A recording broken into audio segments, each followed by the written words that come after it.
Bienvenue dans SUAP le podcast qui vous amène à la découverte du secours et soins d'urgence aux personnes. Je vous souhaite une très bonne écoute. Bonjour et bienvenue pour cette exploration ciblée. Aujourd'hui, on plonge au cœur des fondamentaux du secours d'urgence, un gros morceau, la traumatologie. Tout à fait. On va s'attaquer aux généralités, le socle, indispensable avant de regarder les attentes plus spécifiques. Notre but, poser les bases pour une prise en charge efficace sur le terrain. Absolument. La traumatologie, pour faire simple, ce sont toutes ces lésions qui sont causées par une action extérieure, une force violente sur le corps. Un choc, une chute, voilà. Et comprendre ces mécanismes généraux d'évaluation, de prise en charge, c'est vraiment la clé pour pas passer à côté de l'essentiel quand on arrive sur une inter. C'est la base. D'accord. Alors, allons-y. Concrètement, face à une victime qui vient de subir un traumatisme, quelle est la toute première chose, le réflexe numéro 1 qui doit nous guider ? Le maître mot, c'est l'évaluation, méthodique et rapide. Il faut chercher en priorité ce qui menace la vie là, tout de suite, dans les minutes qui suivent. D'accord. Donc on utilise une approche structurée, systématique. On pense souvent à la BCDE des bilans, bien sûr, mais, et c'est important, couplé à une analyse fine du mécanisme de l'accident. Ah oui, le mécanisme. Comment c'est arrivé ? Cette question-là, elle est fondamentale. Justement, ce mécanisme. Des fois, on arrive, c'est un peu le chaos sur les lieux, on voit une victime, elle est blessée, c'est évident. Mais pourquoi prendre ce temps, même quelques secondes, pour comprendre comment ça s'est passé ? En quoi c'est si capital ? Parce que le mécanisme, c'est un peu notre boule de cristal, si on veut. Ça nous alerte sur les blessures qu'on ne voit pas forcément, les blessures potentielles, surtout celles qui sont cachées, quoi. D'accord. Les lésions invisibles au premier regard. Exactement. Une petite éraflure sur le thorax après un gros choc au volant, ça peut très bien masquer une lésion interne grave, tu vois. Ou une chute de sa hauteur, ça peut paraître anodin. Oui. Mais chez une personne âgée qui prend des anticoagulants, par exemple, le risque d'hémorragie cérébrale est majeur. Donc le mécanisme, ça oriente notre suspicion. C'est là que ça devient vraiment pertinent. On dépasse la blessure qu'on voit tout de suite pour anticiper le pire, grâce au contexte. Vous auriez un exemple concret tiré des documents qui illustre bien ça ? Oui, absolument. Prenons l'exemple classique d'un accident de moto ou de scooter, même si c'est pas à très haute vitesse. Le conducteur est éjecté. Il se plaint d'une douleur au poignet, peut-être une fracture, ok. Mais le mécanisme, l'éjection, doit tout de suite nous faire chercher d'autres choses. Comme quoi, par exemple ? Des lésions au rachis cervical, un traumatisme crânien, même s'il n'y a pas de plaie visible, des lésions à l'abdomen à cause du choc contre le guidon. Si on ignore le mécanisme et qu'on se concentre juste sur le poignet... Oui, on risque de passer à côté de quelque chose de grave. Voilà, ce serait une erreur qui peut être fatale, potentiellement. D'accord.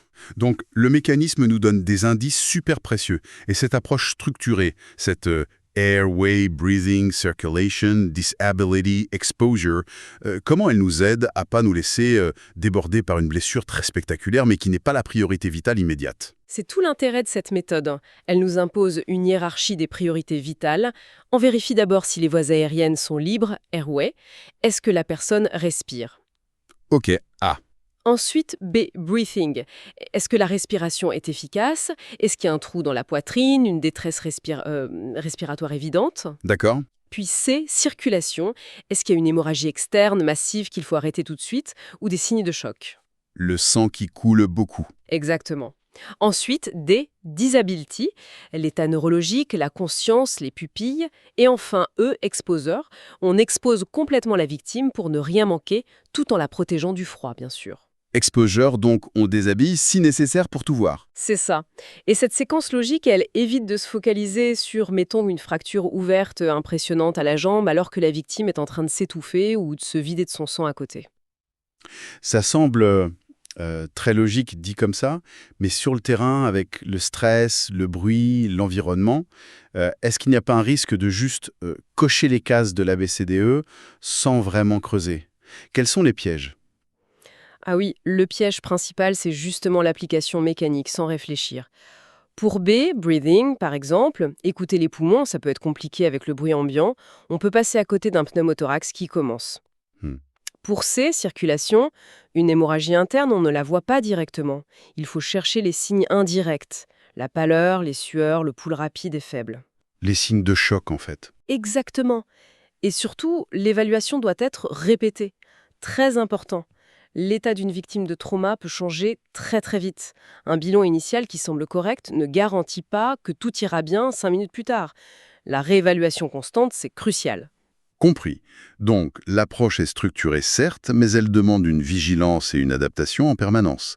C'est bien plus qu'une simple checklist. Tout à fait. C'est une vraie démarche intellectuelle qui se base sur la physiologie, sur le mécanisme de l'accident et sur une observation clinique rigoureuse et qu'on répète. Chaque lettre de l'ABCD, ça demande une vraie évaluation, pas juste un coup d'œil rapide. Bien. Alors, si on devait résumer les points vraiment clés de ces généralités en traumato pour nos collègues en formation. Je dirais 3 points essentiels. Premièrement, la traumatologie, ça concerne les lésions physiques dues à une action extérieure, simple. Ok. Deuxièmement, l'évaluation initiale doit être systématique, rapide, et elle doit prioriser les détresses vitales immédiates en suivant une séquence logique comme l'ABCDE. Priorité au vital. Voilà. Et troisièmement, comprendre le mécanisme de l'accident, c'est fondamental pour suspecter les lésions cachées et pour guider toute la prise en charge. Une base solide donc qui va conditionner tout le reste. Ces principes généraux, ils permettent ensuite d'adapter la conduite à tenir de façon plus fine selon les blessures spécifiques qu'on va découvrir. C'est exactement ça. La rigueur qu'on met dans cette première approche, elle est vraiment déterminante pour les chances de survie et pour limiter les séquelles du patient. Parfait. Voilà qui pose un cadre clair. Pour que ces notions s'ancrent bien, on ne peut qu'encourager tout le monde à se replonger dans les documents de référence sur ces généralités. Oui, et surtout, la théorie c'est bien, mais ça prend tout son sens avec la pratique. Ah oui, Il faut s'entraîner, répéter ses évaluations, répéter les gestes, encore et encore, en formation, sur des mannequins, en simulation, pour que ça devienne un réflexe presque instinctif une fois qu'on est sur une intervention réelle. La maîtrise, elle vient vraiment de la répétition et de l'analyse de ce qu'on fait. très juste. Merci beaucoup pour cet éclairage très précis. Prochainement, on explorera des types de traumatismes plus spécifiques. D'ici là, bonne continuation dans votre apprentissage. Merci de votre attention et de votre fidélité à SUAP le podcast. À très bientôt pour un nouvel épisode à la découverte du secours et soins d'urgence aux personnes.